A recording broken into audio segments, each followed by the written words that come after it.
ગુજરાત રાજ્યમાં છેલ્લા કેટલાક સમયથી કાળઝાળ ગરમી પડી રહી છે। તેવામાં હવે રાજ્યના વાતાવરણમાં પલટો જોવા મળી રહ્યો છે। ક્યાંક કમોસમી વરસાદ તો ક્યાંક બફારા સાથે વાદળછાયું વાતાવરણ જોવા મળી રહ્યું છે। હવામાનમાં અચાનક આવેલા પલટાથી રાજ્યના લોકોને કાળઝાળ ગરમી અને ગરમીથી રાહત મળી છે। આ દરમિયાન હવામાન વિભાગે ફરી એકવાર ઘણા જિલ્લાઓમાં કમોસમી વરસાદની આગાહી કરી છે।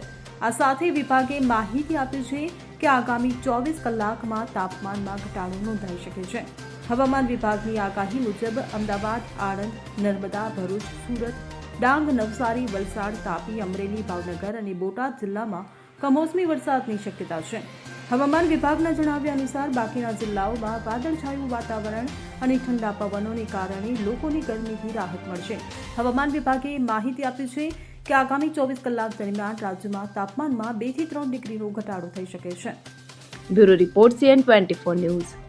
હવે જુઓ દેશ દુનિયાની તમામ ખબરો તમારી આંગળીના ટેરવે।